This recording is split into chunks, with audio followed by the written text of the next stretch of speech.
All right. Good morning, good afternoon, good evening. This is Alan Burgos from the hashtag Walk with Lunch channel. Welcome and welcome back to our channel.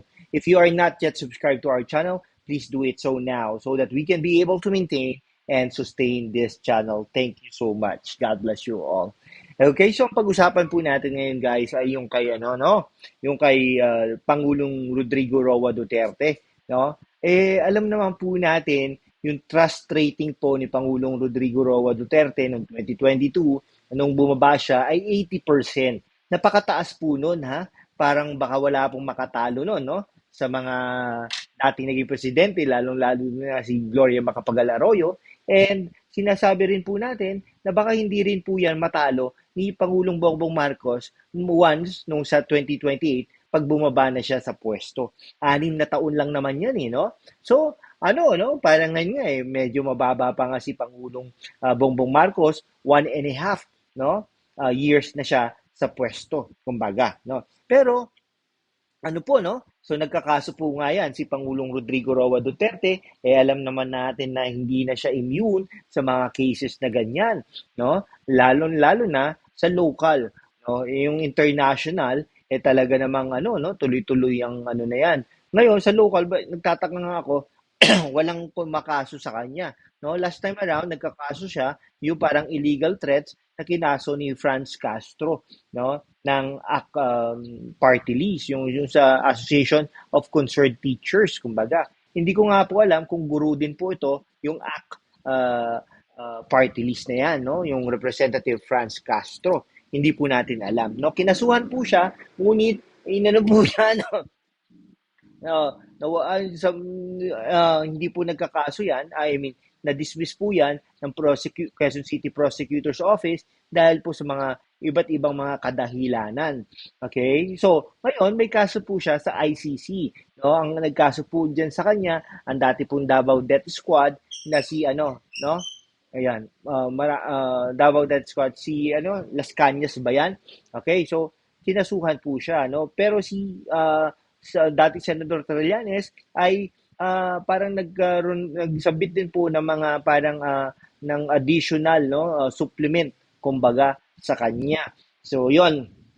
Kaya lang po, ano po no, nag-survey po ang SWS sa mga ang SWS sa ang tawag dito, SWS sa mga tao no sa Pilipinas, sample kumbaga. Biglang ano po no, biglang ano po siya, yung sinorvey po, no?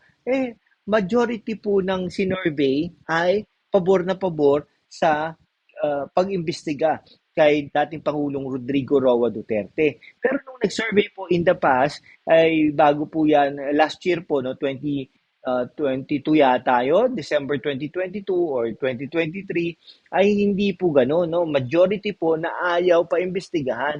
Pero ngayon po, dahil po sa mga akto ni dati Pangulong Rodrigo Roa Duterte against the BBM government, ay talaga namang parang sumasang-ayon na imbestigahan si dati Pangulong Rodrigo Roa Duterte sa mga kaso niya sa ICC, no? Kasi marami pong namatay, no? Ang mga namatay po ay more than 30,000 na namatay, no? Pinatay po ng mga pulis at iba't ibang mga elemento ng ating ng mga otoridad allegedly, kumbaga, no? So, ito nga si Senator Cayetano, hindi na po natin naririnig na pinagtatanggol niya si dating Pangulong Rodrigo Roa Duterte, considering naging Speaker of the House yan si Alan Peter Cayetano at naging Vice Presidential candidate at saka naging DFA Secretary ni Pangulong Rodrigo Roa Duterte. Ano po ba 'yon, 'di ba?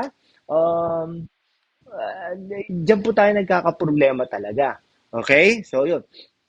Wala nang nagtatanggol masyado ang mga dati niyang kapanalig, sila Galvez, sila Anyo, na parang trusted generals niya nung mga panahon na yon ay wala na talaga, no? Si Tugade nga, di ba? Si Tugade pumunta nga doon sa bahay ni Pangulong Rodrigo Roa Duterte, nagmamano-mano pa yan, no? Ibig sabihin, mahal na daw niya yan. Kaklase niya yata yun, no? Magkaklase yata yung dalawang yan. Okay? Nung mga panahon na yon ay talagang, no? Talagang parang ano sila, solid na solid. Ang dami nilang ginagawa, no, sa buhay at saka sa mga sa bawat Pilipino, kumbaga, no, yung si Arto Gadi nga, ang dami-dami niyang ano no, ginagawa para sa bayan, yung mga libreng sakay na yan. Ay, ang galing, di ba? Parang oh, bakit ganun? Pero, syempre nga naman, ang daming utang ng Pilipinas noong mga panahon ni Duterte. Nagkaroon po kasi ng pandemic, etc. So marami pong ginawa, no? Marami din pong ginawa si Pangulong Rodrigo Roa Duterte nung panahon niya.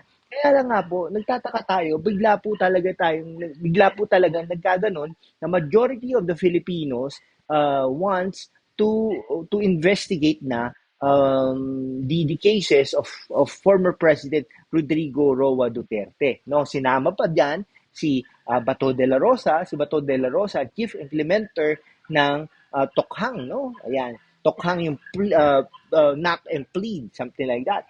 Okay? Tapos sinama din diyan si Vice President Sara Duterte. Kumbaga, ha? Tapos sabi rin ni Las Cañas na si Pulong Duterte ay kasama din, no? Drug dealer daw, allegedly, kumbaga.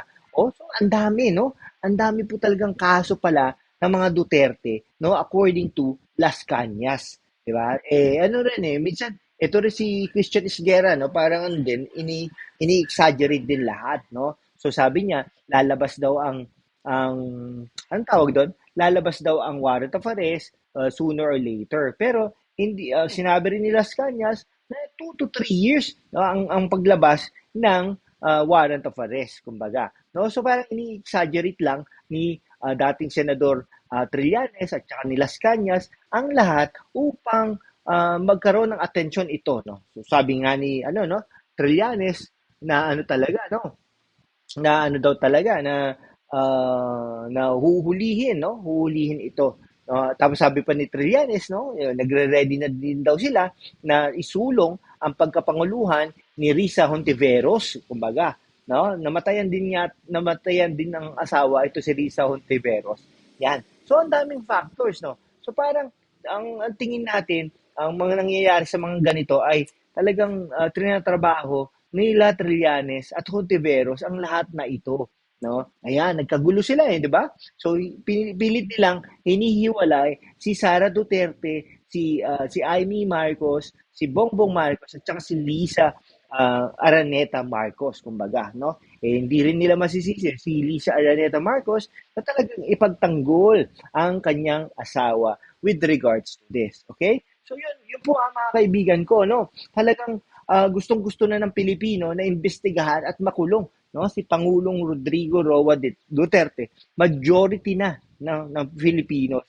And hindi tayo magugulat na super majority of the Filipinos will allow this to happen or investigate si Rodrigo Roa Duterte. Sige, kaibigan, kung hindi ka pa nakapag-subscribe, mag-subscribe ka naman so that we can be able to maintain and sustain this channel. Thank you so much, guys, and God bless you all. Bye-bye.